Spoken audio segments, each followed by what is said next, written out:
Question for you. Did you ever get a song stuck in your head and it was so intense and it never went away? It was making you crazy and it was disrupting your life? I do. And if you're neurodivergent like me, you might have a condition called echologia. What is that? I'm going to talk about it in the podcast. Did you know that 99% of you aren't subscribed? Why? Hit the subscribe button, hit the like button, and follow me. Hey everybody, Sean Early here. Today I want to talk about something that's pretty personal. If you follow this podcast and my YouTube channel, you know I talk a lot about music. What I'm going to talk about next, and a topic I'll probably talk about a lot, is neurodivergence. And in my case, how neurodivergence and music kind of intermingle in my brain and kind of affect my life, basically. Over the past couple of years, I've been going through a lot of therapy and a lot of self-analysis, and it has sort of come out that I have a lot of neurodivergent traits. I am basically, at this point, I am self-diagnosed as autistic. I'm probably autistic ADHD. I'm in the middle of actually seeking a real diagnosis, which is taking a long time, so, I can't officially say that, but I guess it's okay for you in the autistic world, neurodivergent world, to self-diagnose. So at this point, I'm going with that. I've never really talked about this publicly, but it's kind of something that really just affects the DNA of my being. So it's something I can't really cover up anymore. I've spent my life basically masking lots of traits. And like I said, been going through a lot of therapy and analysis, and a lot of things have come out to make me realize, wow, these weird things that I've been doing my whole life are actually neurodivergence. And I have some family members who are diagnosed as well with all kinds of different things, autism and ADHD and other things. So pretty clear to me that I have it, but again, I'm still in the process of seeking an official diagnosis just so I have a real piece of paper that says something, for whatever that's worth. But anyway, that's another topic for another discussion. Today, I want to talk about something that has been affecting me since I was a little kid. I've always been really good at masking my neurodivergent traits, but it has come out, and I've actually talked to a psychiatrist about it, and he is basically not giving me an official diagnosis, but he basically said, you'll probably be diagnosed. And one, I have Tourette's syndrome. It's very, very mild. I'm very good at covering up, but I do have motor tics, vocal tics. Sometimes I shrug my shoulder. Sometimes I make these weird grunting noises. Sometimes it affects the way I breathe, eye blinking, I scrunch my toes, I wear out the bottom of my shoes a lot, so there's a lot of things that, again, I'm very good at covering up. If I hyper-focus on them, I can mask them for a while, but if I start getting distracted or I kind of get into my zone, I start making noises and all the tics start to happen. And the more I realize it, the more I unmask, and the more they become more prominent, as you can see some examples here.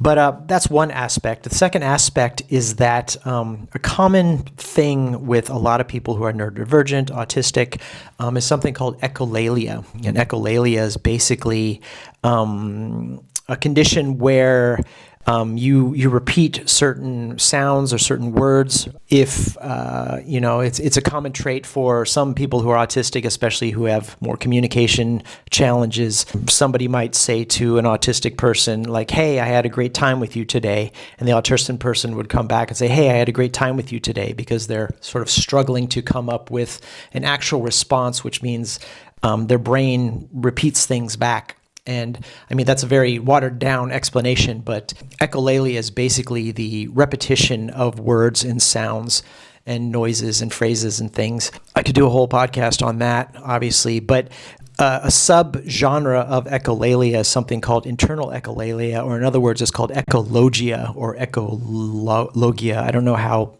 the official pronunciation of it is, because there's not a lot of information available on it. It's just a term that I've kind of stumbled on social media and kind of found a few videos and descriptions. But again, it's relatively rare, or at least documented rare. So I kind of wanted to talk about it in this. Echologia basically is an internal sort of, it's mostly musical, it's mostly sounds, it's also words and phrases. But for the most part, what happens to me is I get, you're familiar with an earworm. A lot of people get it. It's not a neurodivergent thing. People get a song stuck in their head, especially a catchy pop song or something. They get a song stuck in their head. But for me, and people who suffer from echologia, it's a loop that gets stuck in your head of for me, it's a song. And it never stops. It is constant. And a normal earworm will basically last for a day, maybe a couple days, usually just an hour or something. And normally people can kind of shed it off or hear a different song or kind of change it or lose it. But for people with echologia, basically it's constant. And for me, it's something I've had since a kid.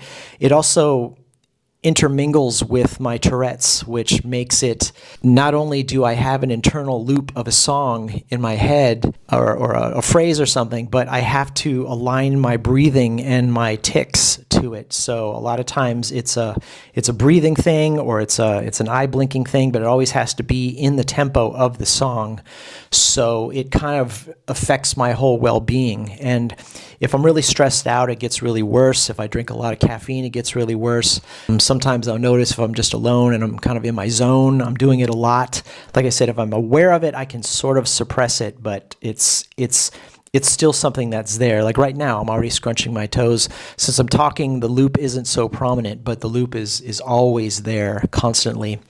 And it's random loops, but sometimes it's the same one. Like it's awful because some people with echologia, they have nice songs that they like stuck in their head. For me, it's all kinds of random awful things. Like since I can remember, I've had the Looney Tunes soundtrack stuck in my head, and it plays in a loop or it morphs into different variations of it, sometimes a show tune or sometimes a heavy metal version, or I riff on this song and make a million different variations, or it munges together with a different song, but it never stops. I mean, unless I'm sleeping, and I've noticed in dreams it's there too, so it's a constant loop in my head of some sort of song. It also, because of that, like I said, it affects my breathing, it affects my eye blinking problems, my tics. They have to align to the tempo of the song.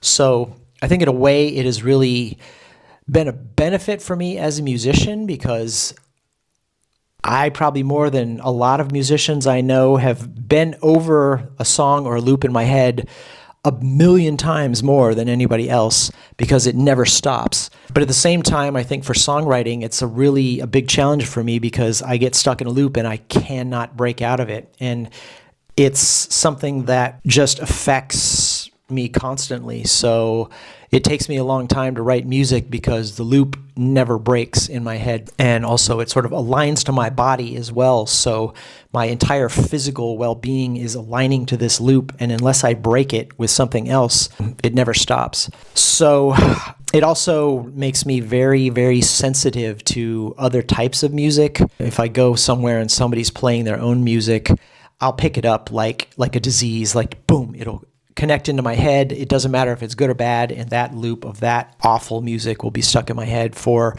at least as long as it takes for me to get away from the situation and divert it to something else. Or if I listen to the song over and over and over again physically in my head with my headphones, then sometimes it kind of burns out and something else comes into play. That's happens a lot, but it's a blessing and a curse. But for me, it's something that sometimes just makes me really agitated, and it's exhausting because it never, ever, ever, ever stops. So, and like I said, it's connected to my Tourette's, so it's not just a sound in my head, it's physical. Sometimes I have to walk in step with the tune, sometimes I have to blink, sometimes I have to breathe, sometimes I sort of make these grunting noises. There's a lot of people, friends of mine who are just becoming aware of this are probably, wow, you're a real freak. But, I've always masked it since I was a child just because I never understood it. And so I was always just that weird thing I do that I don't want anybody to know about. And I hope they didn't hear me making that noise.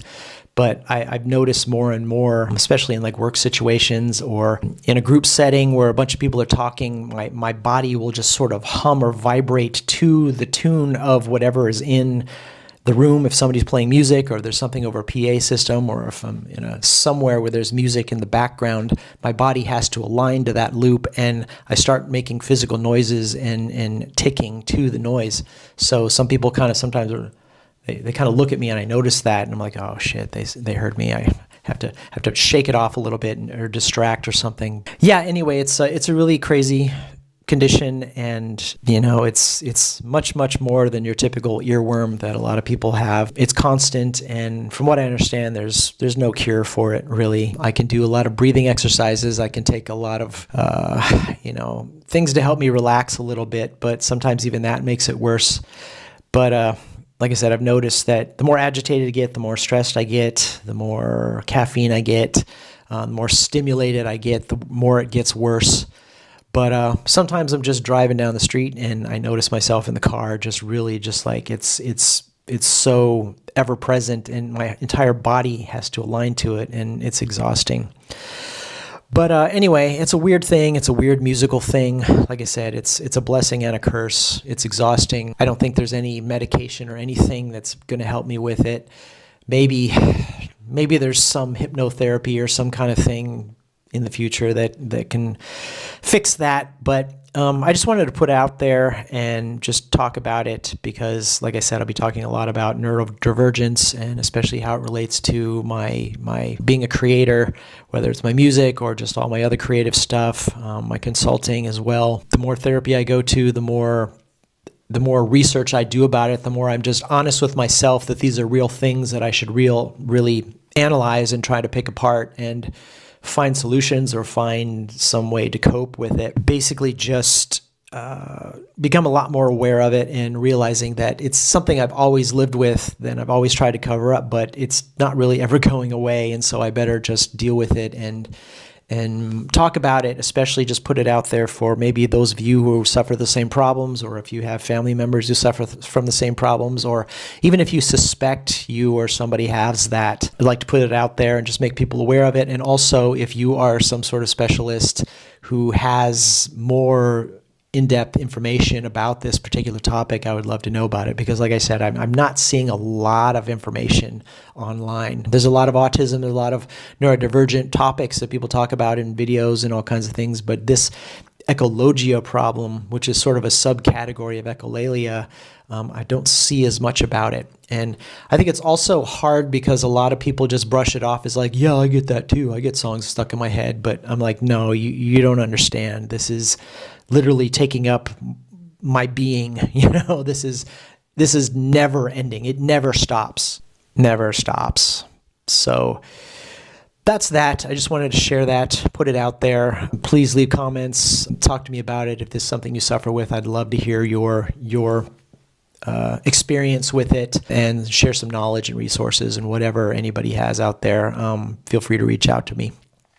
So once again, this is Sean Early, and right now I think the song in my head is something from Belinda Carlisle, and then I was noticing as I was in the store it mixed back with the Looney Tunes again. So if you can imagine my hell of Belinda Carlisle mixing with Looney Tunes. I like Belinda Carlisle, but I don't like it constant's in my head. She just not allowed to live here. Belinda, if you're out there, thanks for the music, but wow, I think I hear that song more than you do maybe in my head. But that said, I'm Sean Early, and welcome to my neurodivergent musical brain. Bye.